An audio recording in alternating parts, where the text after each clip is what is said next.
Yeah, I'm at Bellevue Square in Washington State, and I'm about to go into the mall here and visit a couple of EV retail locations.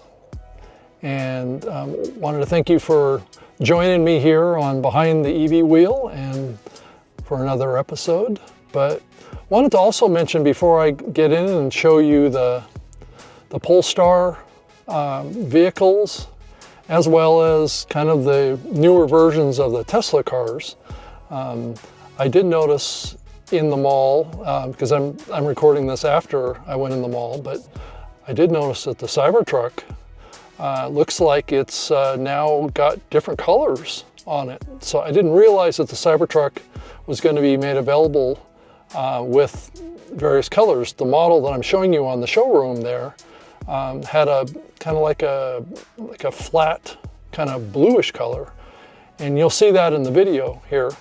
And I think it's a smart idea. I think increasing numbers of Cybertruck owners prefer their vehicle to not be that silver color, but to be like a more typical truck color or vehicle color. And I think it also makes the car seem like more of a regular vehicle. Because a lot of people have criticized the Cybertruck for being a little bit of looks like a garbage can of sorts in its coloration and its design. And I think it's really addressing a key criticism of the Cybertruck. So I was excited to see that, and you'll see that in the video a little bit later. And so I wanted to also mention a little bit about what's going on, I think, with Elon Musk and Tesla. Certainly not in the inside, in the know about what's going on. All I can see is what's going on the outside. And I noticed that the stock share price is off dramatically since this rift has been seen between Donald Trump and the Trump administration and Elon Musk over the federal budget and this new big beautiful bill. And so I do think that Elon is taking a position. I think Elon believes in fiscal responsibility, and I do believe that the federal government is out of control in its spending. And I think that could be at the heart of what this dispute is all about. Is Elon's whole reason for being part of Doge was to address government spending and to make government more efficient. There could be a lot of stuff that's going on behind the scenes as well on this, and I have seen a lot of commentary here recently about this topic and wanting to, think that Elon is a bad dude now, or he's playing a game, or all this kind of stuff. And I think as I know about Elon, I've been following him since 2012. He's a very principled guy. He does things because he believes they're the right thing to do. And so that could be what this is all about. I think our federal government is obviously out of control when it comes to spending. And there's so much lobbying and so much special interest that's involved in kind of corrupting the federal government to do things in ways that are not in the best interest of the American people. And it just may be overwhelming for the Trump administration to push forward with massive changes to the infrastructure and the spending and things like that. And I think most politicians are in favor of tax cuts, so I think that part of it was easy to get through. But I think most big bills like this have a bunch of what they call pork, where the special interests of each individual legislator wants to bring back to their locality spending into projects that benefit their constituents and are seen as a positive thing, like that representative, brought home the bacon to their district or their area or their state. This applies to the Senate too. So we may be seeing a bill that triggered Elon because a lot of his work in Doge really didn't translate into much government spending reduction, because a lot of the spending that he was trying to address is spending that's allocated by Congress. They are the ones that have governing authority over the federal budget. And if there's so much special interest pressure that's going on, that that could have created a situation where it was impossible for Donald Trump to get his tax cuts done and follow through with the promises that he made on the campaign in a spending bill or a tax cut bill that couldn't get done without these concessions. And what this means is that the federal debt or the interest on the federal debt is going to go up. And especially if Trump is successful in getting the Federal Reserve to reduce interest rates, that could trigger a reemergence of inflation again. But it would free up money, and it would free up people's ability to fund new investments in the country. So we may have to just accept that we're coming into what could be another inflationary period, which could trigger a recession.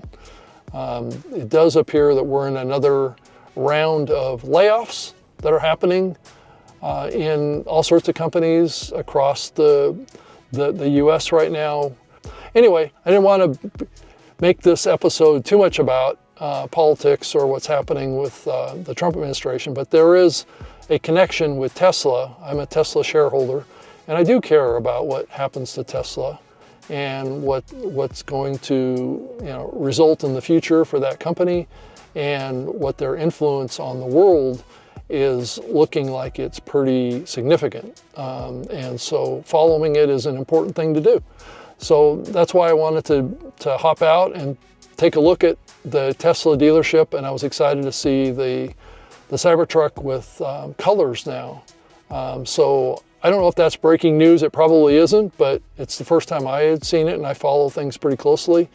And then I also went to Polestar. I think you'll be impressed by the Polestar cars, because I was certainly impressed with them.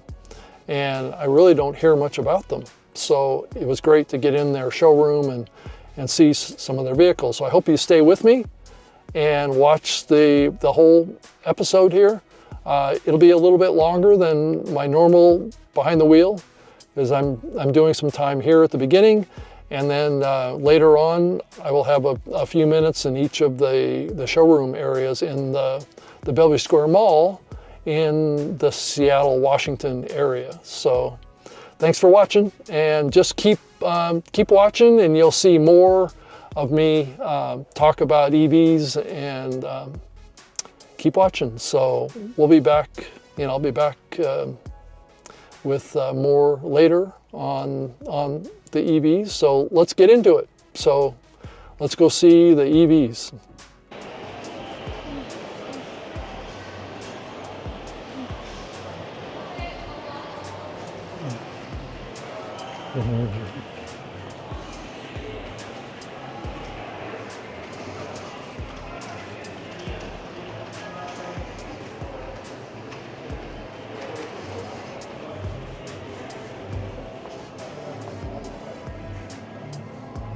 Is Polestar in Bellevue.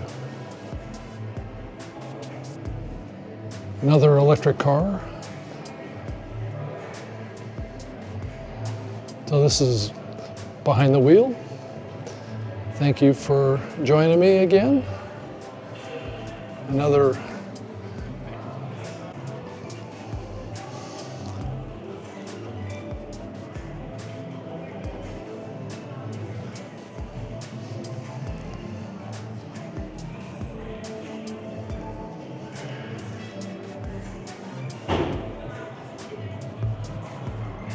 Polestar 3.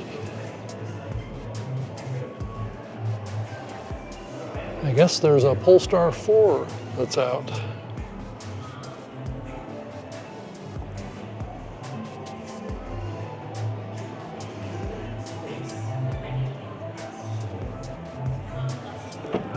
Let's get inside and see what this Polestar is all about.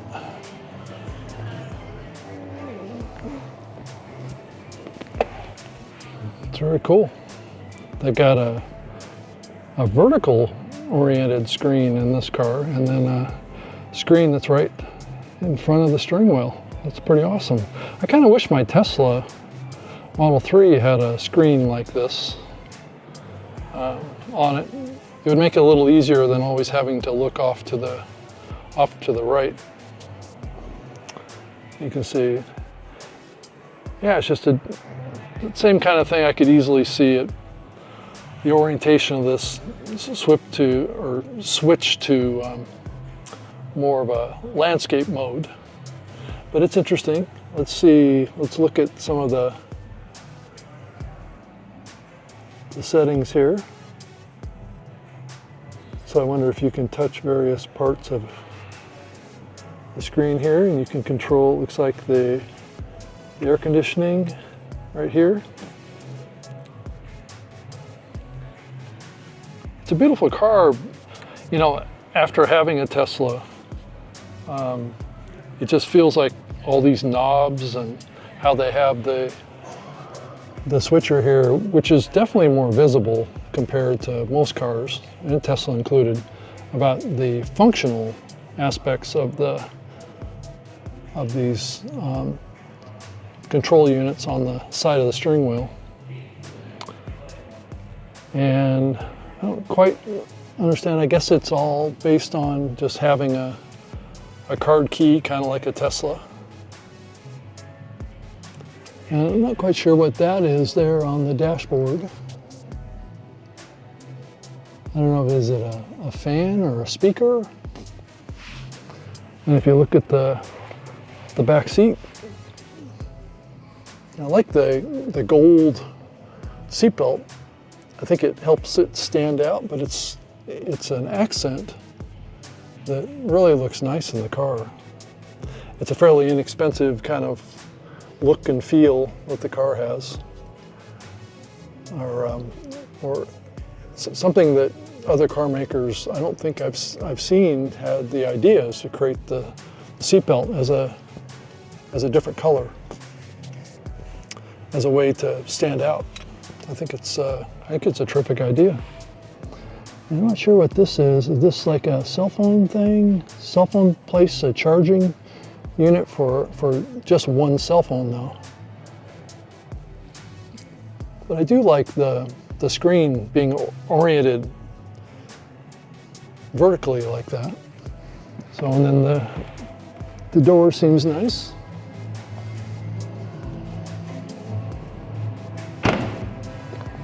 So it's a Polestar, okay, 111 kilowatt hour battery. It's actually a pretty good sized battery. I kind of wonder what the mileage range is on this. Polestar engineered. So it looks like there's a camera right here in the front.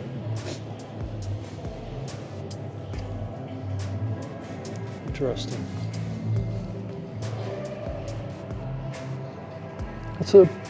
It's a beautiful car. I think it's interesting that they would put the battery size on the side of the car as a label.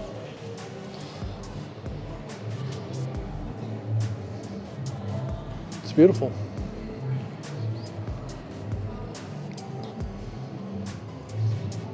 There's another model. This is a Polestar 2. It's a little darker. It's a nice shade of blue. It's very similar on the inside. Looks like it has a full console. A little bit of a different design.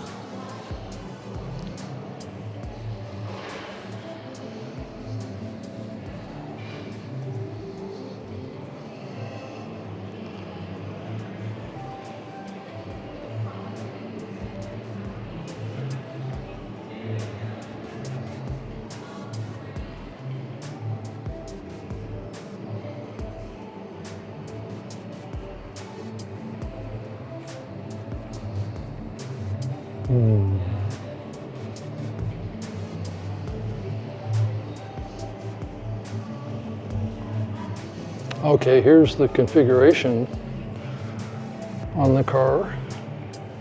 Polestar 2 looks like. It's like we have a little bit of a reflection that's getting in the way of me being able to get a good camera view of this. But it looks like it's got 254 miles of range, which is a decent number, even though I think it's a little on the low side for Polestar 2. Looks like 0 to 60 in 4 seconds, charging time 28 minutes. I wonder if that's on a supercharger. And then it looks like we have a Polestar 1. That looks like an interesting car. And then Polestar 6. 300 plus mile range, 884 horsepower, 800 volt, 0 to 60 in 3.1 seconds. And I have to say, they're very attractive cars. And Polestar 4 looks like a 300 mile range, 0 to 60 in 3.7. That's a little closer to what a Model 3 would be. And then the Polestar 3, it looks like a little bit more of an SUV type of design, 350 mile range. It's actually really good. And Polestar 2.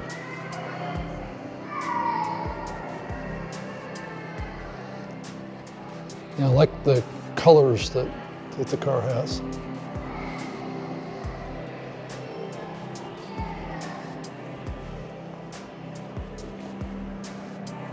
Looks like these are the prices. So the Polestar 4 looks like has an $83,000 price tag. So I wonder if, okay, so you got Polestar 4, 3, 2, 1. They got them numbered. So that's awesome. I think they're very attractive cars. I think they're doing an amazing job. That's a cool looking car, the Polestar 6. You have to. All right, well, I just wanted to come in and give you a quick view of a Polestar, which I have not been exposed to before. So I think they're beautiful cars. They're alternative, beautiful cars.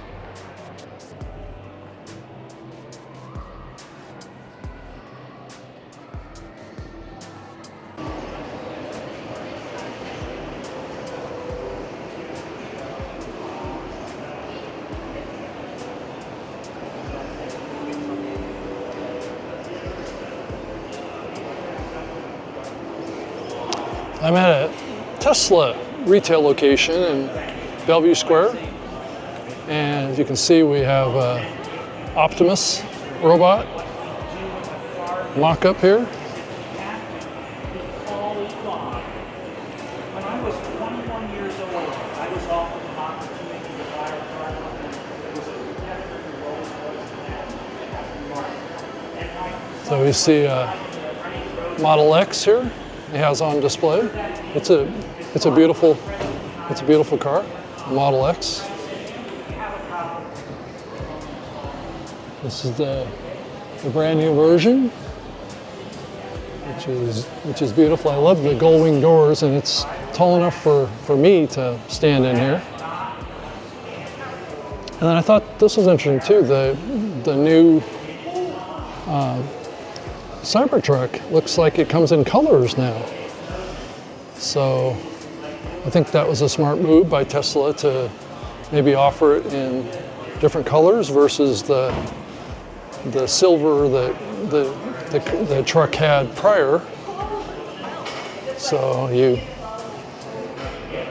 interior and the back seat, and yeah, I think it's terrific that they're now offering this as a painted version.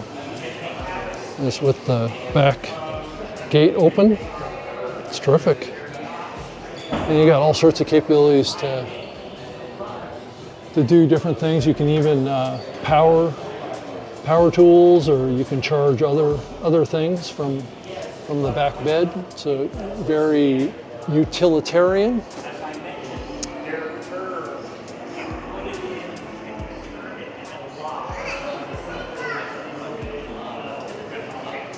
And the glass top. You've got a screen in the back.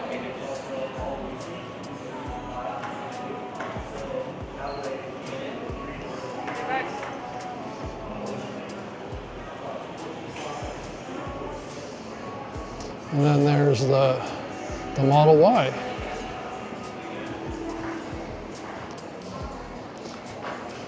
$399 a month to lease. It's actually a pretty good deal, I think. The white seats.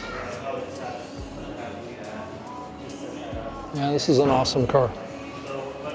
For the money, if you can get into one of these for $399, it's a pretty good deal, I must say.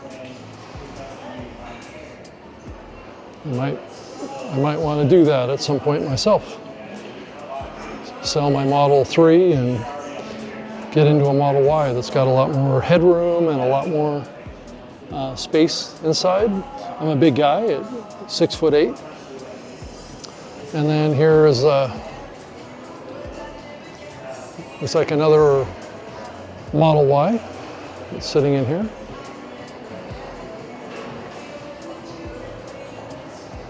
You can see with the back down, you could sleep in here. You can make it a tent. It's pretty awesome. There you go. That's the experience in the Tesla. Talk about clean. If you contrast that with the Polestar, very, very busy. As you think about it, compared to a Tesla, the Polestar had too many knobs and buttons and things like that, and I guess I've kind of gotten used to the simplicity of the Tesla. So, well, thanks for watching Behind the Wheel. This is Rob Greenlee. It was great to have you watching the channel again, and I'm giving you an update about what's going on with Tesla from Bellevue, Washington, in Bellevue Square Mall. So, thank you so much for watching. Bye-bye.